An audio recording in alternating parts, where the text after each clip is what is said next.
제가 이제 그 사람하고 해서 권리금을 서로 협의하에 얼마를 받고 이거를 집주인 그 땅 주인한테 얘기를 했을 때 그거를 오케이를 해줘야 되는데 이제 그거를 안 한다라는. 소위 말하면 그게 이제 상가 건물 임대차법의 권리금 회수 청구권이란 거 아닙니까?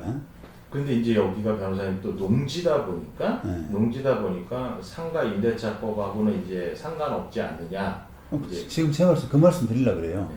선생님이 말씀하시는 그 내가 다른 사람 앞으로 넘길 테니까 받아줘요 라고 요구할 수 있는 권리는 권리금 회수 청구권이라는 것인데 그것은 상가 건물 임대차법에 나와 있는 거거든요. 상가 건물 임대차법에 적용을 받아야 임차인이 그 권리를 요구할 수가 있는 거예요.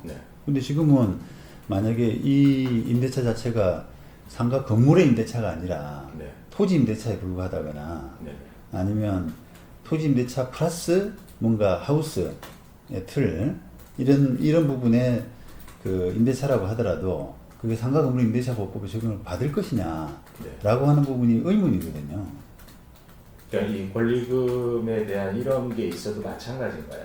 이런 게 있어도라는 무슨 말이죠? 그러니까 이거를 전체적으로 보면 토지주는 사실은 그야말로 이제 보증금하고 임대료 이것만을 가지고 자기가 뭔가 여기서 그 이익 발생을 추구를 한다 그러면 사실은 계속 기존에 하던 사람하고 협의를 해서 가는 게 좋은데 이제 이 사람의 기존 목적은 이제 권리금을 뺏기 위한 건데 지금 거기가 5집이 있는데 한 집은 명도 소송을 이미 시작을 해서 이제 이 사람을 권리금을 못 받게 해서 내쫓고 자기가 이제 바닥 권리금을 받으려 그러는 거죠.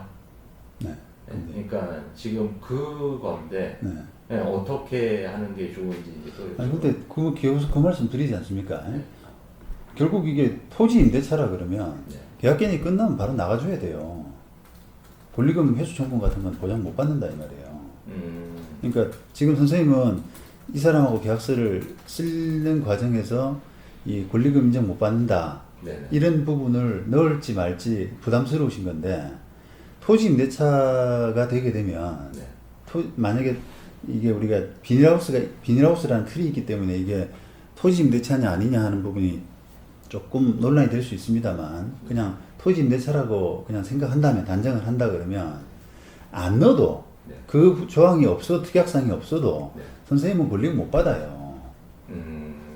그러니까 넣을 거냐 말 거냐 고민할 필요가 없단 말이에요. 그러니까 땅 주인이 이거를 권리금을 뺏기 위해서 이제 이러는 거다. 그러니까 뺏기 위해서 그러는 거다가 아니고요. 일반 나는 권리금은 내가 몰라. 그건 너희들끼리 저기 주고받고 한 거를 내가 왜 책임져야 돼? 나는 그냥 땅만 빌려주고 기간 되면은 그냥 내 땅만 돌려주면 되는 건데 나한테 라고 하는 그런 생각이거든요. 보통은. 그렇다 그러면은 그걸 저기 토지 임대차라고 한다 그러면 권리금 회수 청구권이란 거는 권리 자체가 없단 말이에요.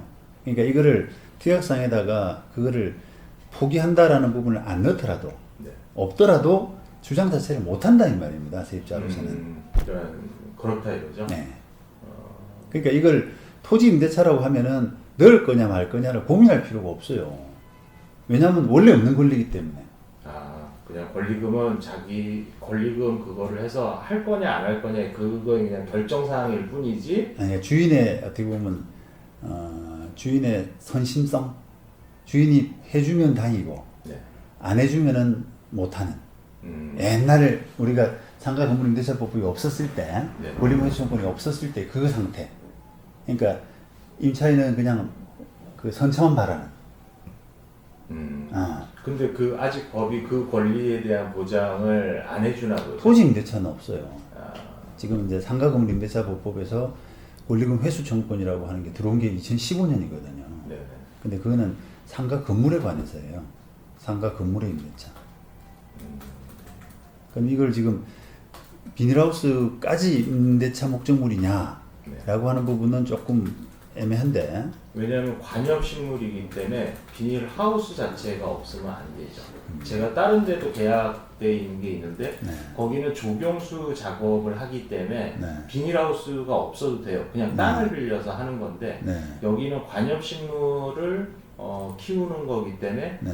위에 비닐이 없으면은 안 되는 거죠. 네. 그래 한번 제가 잠깐 제가 책 쓴 게 있는데 저도 잠깐 기억이 안 나서 그랬는데. 그 변호사님 그 저기 뭐야 지금 이게 농지기 때문에 또 한 가지가 그러니까 이렇게 그러니까 국내 농지법이 이 농지를 소유한 사람은 60세 미만일 경우에는 8년 동안 자기가 직접 농사를 지어야 되고 법으로 자경. 네. 자경. 그거를 해야 되고 60세 이상일 경우에 5년을 갖다가 직접 해야 되는데 그거를 안 하고 지금 불법으로 사실은 이거를 하고 있는 거죠. 네, 그렇게 보이네요. 네. 그런데 근데 뭐 그런 거는 특별한 뭐 의미가 없나요? 글쎄 그건 이제 농지법의 문제인데요. 네. 그거는 제가 잘 모르겠네요. 농지법은 한번 찾아봐야 될 것 같고. 보시죠. 그러면 이게 특약사항에 뭐 어쩌고저쩌고 내용이 들어가 있고 그 다음에 화해조서는 그러면 계약서 외에 별도 사항이 들어가 있는 거에 대해서 만약에 내용이 들어가 있으면 그거에 대해서는 거부를 할 수 있나요? 그러니까 예를 들어서 오늘 이제 이 임대차 계약서는 작성을 해요. 작성을 해서 이제 도장을 찍고 이제 다 했어요. 그러면 이제 그거를 바탕으로 후에 화해조서는 작성이 되잖아요. 네. 법원을 가야 되고 하니까. 네. 근데 이제 여기 가계약서에 작성된 내용 외에 기간 만료 시 토지주가 원할 경우에는 무조건 나가야 된다.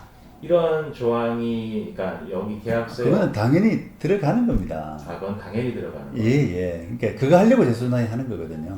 그다음에 화해조서를 잠깐만요. 거부. 네. 그 기간이 끝나면 무조건 나가야 된다라고 하는 부분은 네. 임대차 계약 자체에 포함되어 있는 거예요. 계약 기간이 있지 않습니까? 계약 기간이라는 게 뭔데요? 끝나면 나가야 된다는 의미 아닙니까? 네. 그죠? 그런데 이제 권리금을 보장받을 수 있으면은 뭐 받는 거는 별도로 하더라도 그걸 가지고 재소나이를 만드는 건데 뭐. 그러니까 기간이 끝나면 나가야 돼라고 하는 부분은 재소나이는 임대차 계약서의 내용을 고스란히 담아 놓는 것에 불과해요. 그러면은 선생님 그게 있으니까 혹시 이 계약 기간 끝난 다음에 방어권이 뭐뭐뭐 있는지 이제 그런 게 궁금해서 이제 왔던 그럼 거예요. 방어권이 이제 없어지는 거죠. 뭐. 재소나이를 하게 되면 방어권이 거의 없다 보시면 돼요. 그러면 그분들이 이제 계약서를 저는 뭐 권리금을 인정하지 않는다 뭐 하는 그거는 다 저는 권리금이 필요 없으니까 그거를 하는 게 아니라 저는 오래 하는 게 목적이니까 그 내용 중에 마지막에 이제 화해조서를 작성한다 이렇게 돼 있는데 오늘 이제 계약서 도장찍 가계약은 그 내용을 갖다 급히 적어 놓았어요. 그래서 이제 그때는 일단 사인을 한 거고 그걸로 이제 작성된 게 오늘 서류가 왔을 때 저는 이 화해조서 내용에 이게 무조건 손들고 나가야 되는 그런 것 때문에 저는 이 조항이 들어있는 상태에서는 못합니다. 라고 얘기했을 때는 그러니까 갱신해야 될 게 내일 모레인데 이게 어떻게 되는 거죠? 만약에 못한다 그랬으면 저쪽에서 그러면 계약하지 마 나가 이렇게 됐을 때는 그때부터는 저쪽에서 이제 명도 소송이 들어오는 거고 네, 그렇게 되고 그러면 제가 명도 소송이 들어왔을 때 변호선이 들어오거나 아니면 본인이 약점이 있으면 조금 더 달래거나 그러겠죠. 네, 조금만 더 길게 해줄 테니까 재소나이 하자. 명도 소송이 들어왔을 때 제가 저는 단연생을 여기서 키우기 때문에 그걸 갖다가 이제 명도 소송을 막 진행을 했을 때 여기에다가 저는 단연생이 들어있고 어쩌고 해서 5년을 있어야 된다라고 이게 재판을 끌고 가는 게 의미가 있나요? 2년 도장 찍어주는 것보다 재소나이 2년 해서 도장 찍어주는 것보다 나을 것 같다니까요. 단연생 키우고 있다 뭐다 뭐 농지법의 보호 부분이 어느 정도 있어 보이는데 그거를 재소나이를 하는 순간 다 포기하게 되니까 임대차 계약서에 지금 날인하고 그 날인된 그걸 바탕으로 재소나이를 하게 되면 그까지 하게 되면은 저는 최악의 수로 갔단 말입니다. 선생님이 네. 심리적으로 불안한 거 말고요. 실리적으로 볼 때는 차라리 지금 협상을 하거나요. 깨놓고 난 이래서 당신도 약점이 있고 한데 나는 5년 안 해주면 못 해줘 라고 해서 깨놓고 협상을 하거나 아니면은 그 협상이 결렬되면 재판을 할지언정 2년짜리 계약서 도장 찍어주고 재순환을 하는 것보다 나을 것 같단 말입니다. 결론적으로. 아, 그러니까 그거는 독소 조항 중에 독소